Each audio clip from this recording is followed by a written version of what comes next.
Welcome to my channel అండి. భారతం చేతి వంటి స్వాగతం. చింతపండు పులుసు పులిహార ఎలా చేసుకోవాలని చూపిస్తాను. చింతపండు పావు కేజీ తీసుకున్నానండి. దీన్ని కడిగి 2 సార్లు కడిగి మంచినీళ్ళు పోసుకొని స్టవ్ మీద పెడతాను. చూద్దాం. ఇదిగోండి, ఒక పెద్ద గ్లాస్ వాటర్ పోసుకున్నానండి. పావు సెట్ మీద కొంచెం పోసుకున్నాను. ఈ చింతపండు ఉడికిన తర్వాత చూపిస్తాను మీకు. అదిగోండి, చింతపండు ఉడికిపోయిందండి. దీన్ని ఇప్పుడు మిక్సీలో కానీ వేసుకోవాలి, లేకపోతే బెజ్జాల గిన్నె దానిలో వేసుకొని చేతుతోనైనా చేసుకోవాలి. నేను పులుసులో పచ్చిమిర్చి ఇలా కట్ చేసుకోవాలండి, శాంతంగా ఇలా కట్ చేసుకోవాలి. చింతపండు పులుసులు వేసి ఉడకబెట్టుకోవాలి. మళ్ళీ మనం తాలింపులో కూడా సపరేట్గా వేసుకోవాలి. అల్లం సన్న సన్న ముక్కలు,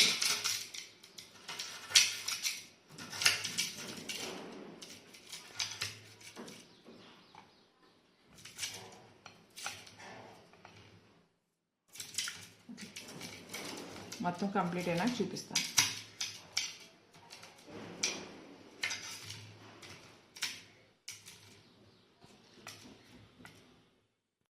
మిక్స్ వేసుకుందామండి. ఇది మిక్సీలో వేస్తున్నాను. ఉడకబెట్టే చింతపండుని ఇది చిక్కగా ఉంది కాబట్టి కొంచెం వాటర్ వేసుకుందాం. చాలు. ఇలా స్పూన్తో కలుపుకొని ఆన్ చేసుకుని, లేకపోతే మళ్ళీ ఒక్కసారి అయ్యి వాటర్ అంతా బయటకు వస్తాయి. ఇదిగోండి, చింతపండు ఇలా మిక్స్ అయిందండి. ఇదిగోండి ఇట్లా చేశాను.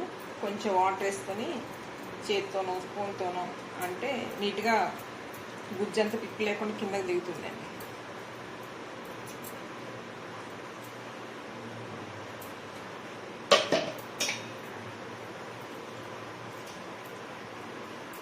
ఇట్లా అయిపోయింది.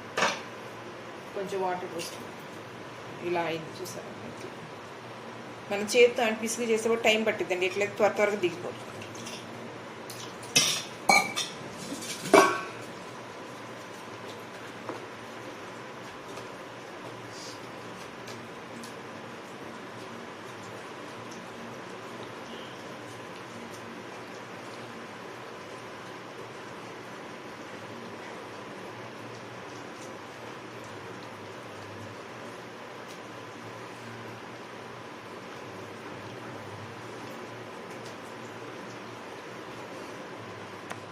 మళ్ళీ వాటర్ ఇట్లా పోసుకుంటా తీసుకుంటా ఉంది.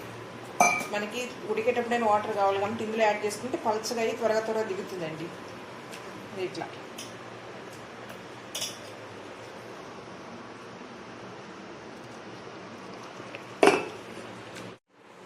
ఇదిగోండి, పులుసు చిక్కగా దిగినప్పుడు కొంచెం వాటర్ వేసుకొని పల్చగా చేసుకుంటే త్వరగా దిగిద్దండి. మనమైనా తర్వాత వాటర్ యాడ్ చేసుకోవాలి. అదే మనకి కొంచెం త్వరగా ఈజీగా అయినట్టు ఉంటుంది పని.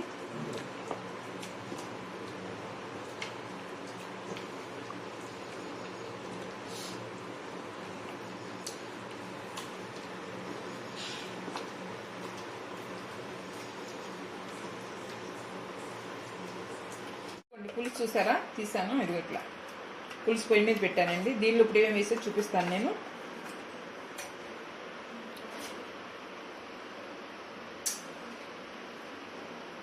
అల్లము, పచ్చిమిర్చి ముక్కలు. పచ్చిమిర్చి మళ్ళీ పులిహోరలు వేసుకోవాలండి, కొంచెం బాగుంటేనే వేస్తున్నాను నేను. అల్లం ముక్కలు, పచ్చిమిర్చి,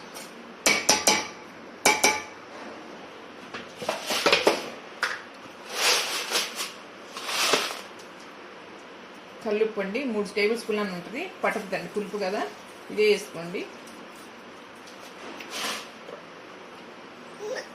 1 టేబుల్ స్పూన్ అండి.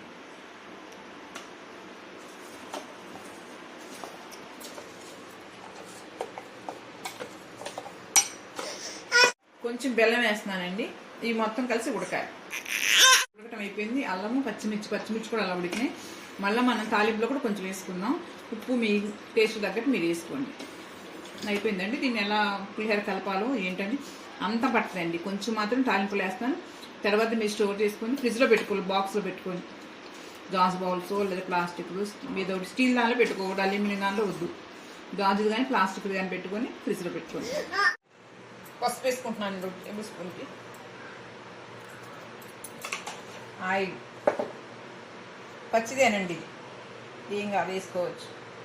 ఇంకా లేత కరివేపాకుంటే అది కూడా పెట్టుకోవచ్చు. ఈ రైస్లో మంచి స్మెల్ వస్తుంది.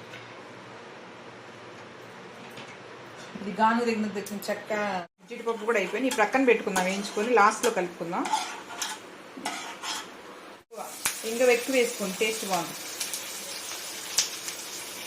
ఇదిగోండి పులుసు వేసుకున్నాము. మీకు సగమట్టికి ఎంత పడుతుందో అంత. ఇది తాలింపు లేకపోయినా కలుపుకోవచ్చు, ఏమీ కాదు. నేను కొంత రైస్తో సరిపడా నేను వేస్తాను. మనం చాలపోయినా దీన్ని కలుపుకోవచ్చు.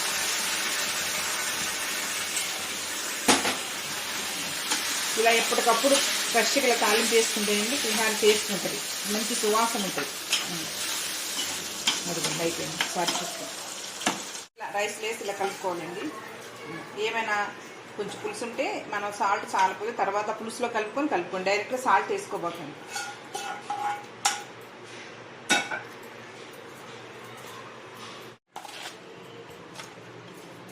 పులిహోర అన్నీ కలిపానండి, అన్నీ కరెక్ట్గా సరిపోయినాయి. నేను తాలింపు వేసింది కూడా సరిపోలే, ఇంత సాల్ట్ పులుసు కలిపినాను. ఫైనల్ ఇవి వేసుకున్నాం, ఎందుకంటే కరకరలాడితే బాగుంటుంది లాస్ట్లో. అయిపోయిందండి.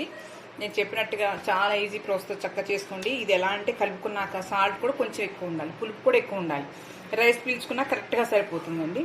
మా వీడియో నచ్చి ఇప్పుడు మీకు శ్రావణ మాసం, నవరాత్రులు ఇవన్నీ మీకు ప్రసాదాలుగా కానీ ఇంట్లో చేసుకోవడం కానీ శుక్రవారాలు చాలా బాగుంటాయండి. అందుకే మీకోసం చేసి పెడుతున్నాను. మా వీడియో నచ్చినట్టయితే లైక్ చేయండి, షేర్ చేయండి, సబ్స్క్రైబ్ చేయండి. Thank you.